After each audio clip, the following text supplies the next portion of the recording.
പക്ഷേ പുള്ളിക്ക് ഒരു കമ്പനിയുടെ രീതികൾ അറിയില്ല. എങ്ങനെയാണ് ഒരു ടീമിനെ കൊണ്ടുപോകേണ്ടത്, എന്താണ് അവരോട് എങ്ങനെ സംസാരിക്കണം. അപ്പൊ ഇതിനു മുമ്പ് പുള്ളി എടുത്തിരുന്ന 2 പിള്ളേരുണ്ടായിരുന്നു. അവന്മാര് പുള്ളിയുടെ തെളിവ് പറഞ്ഞിട്ട് ഇറങ്ങിക്കൊള്ളാം. അപ്പൊ ഞാനത് ആ സമയത്ത് ഉണ്ടായിരുന്നു. അപ്പൊ ഞാൻ വിളിച്ച് സംസാരിച്ചപ്പോൾ പറഞ്ഞു ഇതേപോലെ വിനോദ് പുള്ളിയുടെ സംസാരിച്ച് ചെയ്യല്ല, അങ്ങനെയാണ് ഞാൻ പറഞ്ഞിട്ട് ഇറങ്ങിപ്പോയി. ഞാനൊന്നും ഉണ്ടാൻ പോയില്ല. ഞാനത് വിനോദോട് പറഞ്ഞു, വിനോദ് ഇത്രയും നാളായിട്ട് പേഴ്സണലി ഒരു സ്റ്റാഫിനെ പോലും ഹയർ ചെയ്തിട്ടില്ല. സാറ്റർഡേസിന് ക്യാഷ്വൽ ഡ്രസ്സാണ് സ്വാഭാവികം. നമ്മുടെ സാറ്റർഡേസിൽ മാത്രം, എല്ലാ സാറ്റർഡേസിലും ക്യാഷ്വൽ ഡ്രസ് എന്ന് വെച്ച് കഴിഞ്ഞാൽ ലേഡീസ് ആണെങ്കിലും ജെന്റ്സ് ആണെങ്കിലും അത്യാവശ്യം മറ്റേ നെക്ക് കോളറൊക്കെ ആണെങ്കിലും അത്യാവശ്യം സ്റ്റാൻഡേർഡ് ഡ്രസ് അല്ലാണ്ട് ക്യാഷ്വൽസ് യൂസ് ചെയ്യാം. അപ്പൊ ഏതൊന്നും ക്യാഷ്വൽസ് യൂസ് ചെയ്ത് വന്നപ്പോ എന്തോ കഴുത്തിറങ്ങിയെന്നോ അങ്ങനെ എന്തോ പറഞ്ഞ് അവരെ നോക്കുമോ അങ്ങനെ എന്തോ ചെയ്തു. അപ്പൊ ഇത് ഇങ്ങനത്തെ ഡ്രസ് ഇടാൻ പാടില്ല എന്ന് പറഞ്ഞ് ചാറിനെ കുടിച്ചെന്തോ കംപ്ലൈന്റ് പറയുകയോ പിടിക്കുകയൊക്കെ ചെയ്തു. അവസാനം എന്തിനാണ് ഇങ്ങനെ നോക്കാൻ കഴുത്തിറങ്ങിയിട്ടുണ്ടെങ്കിൽ നിങ്ങൾക്ക് എന്താണ് HR അല്ലേ എന്നോട് പറയണ്ടേന്ന് പറഞ്ഞാൽ കുറച്ച് മുന്നിയായിട്ട് ഇത്തിരി സംസാരമൊക്കെ വന്നു. അതൊക്കെയാണ് കാര്യങ്ങളൊക്കെ സ്വാഭാവികമായ സർക്കാരല്ല.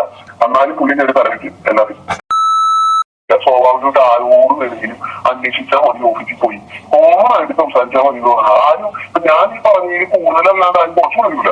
അത് എനിക്ക് ഉറപ്പാണ്. കാര്യം അത്രയും കോൺഫിഡൻസ് എനിക്കുണ്ട്. കാര്യം ഞാനിതിങ്ങനെ പറയുന്നത് എനിക്ക് വിനോദിനെ പേഴ്സണലി എനിക്കൊരു പ്രശ്നമില്ല, ഒന്നുമില്ല.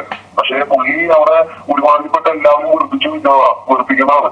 കാരണം പുള്ളിക്ക് ഒരു സംസാര രീതി കാര്യങ്ങളൊന്നും അറിയില്ലെന്നുള്ളത് എനിക്ക് നേരത്തെ മനസ്സിലായ കാര്യമാണ്. കാരണം പിള്ളേരെ അങ്ങോട്ട് ഇങ്ങോട്ടൊക്കെ വിളിച്ച് പുള്ളി പറയുന്നതാണ് കറക്റ്റ് കാര്യം, അല്ലാതെ വേറെ ആരും പറയുന്നത് കറക്റ്റ് കാര്യമല്ല എന്ന് പറയുന്ന ഒരു രീതി. ഇപ്പൊ സാറ് പറഞ്ഞില്ലേ സ്റ്റുഡന്റ് മാറമ്പിൽ എന്ന് പറഞ്ഞ സംഭവം, അത് ഇങ്ങനെ കാണിക്കും, പിള്ളേരുടെ അടുത്ത് കാണിക്കും. അപ്പൊ പിള്ളേർ ഞാനുള്ളപ്പോ എന്റെ അടുത്ത് കംപ്ലൈന്റ് പറയുമ്പോ ഞാനത് അതേ രീതിയിൽ നിർത്തുമായിരുന്നു. മറ്റേ അങ്ങനെ രീതിയില്ല. സ്വാഭാവികമായിട്ട് അവര് അങ്ങോട്ട് ഇങ്ങോട്ടൊക്കെ കമ്പനിയിൽ കംപ്ലൈന്റ് പോയിട്ടുണ്ട് അവരുടെ പേരിൽ കുറേയധികം കിട്ടും. അപ്പൊ ഇതേപോലെ അവിടെയുള്ള പിള്ളേർക്കൊക്കെ യൂണിഫോമുണ്ട്. ടൈംസുമായിട്ട് സോഫ്റ്റായി പോയി സോറിയൊക്കെ പറഞ്ഞ് ആളൊക്കെ പിടിച്ച് റെഡിയായി എന്ന് പറഞ്ഞു. ആ പിള്ളേര് വിളിച്ചെന്ന് പറഞ്ഞു ഇപ്പൊ ഷാർക്കോമിൽ ഇടപെടുന്നില്ല, മിണ്ടാണ്ടിരിക്കൊണ്ട് കുറച്ച് ഇപ്പൊ ഒരാഴ്ച മിണ്ടാണ്ടിരിക്കും പുള്ളി. അപ്പൊ എല്ലാവരും വിചാരിക്കും എല്ലാം ഓക്കെ ആയി എടുക്കും. പിന്നെ 2ാമത്തെ ആഴ്ച പുള്ളി വിചാരിച്ചായിട്ട് തലമുക്കും. അതാണ് സംഭവം. അത് ഇവർക്ക് അറിയില്ല. ഇവര് ജസ്റ്റ് പിള്ളേർക്ക് അറിയാത്തതുകൊണ്ടാണ്.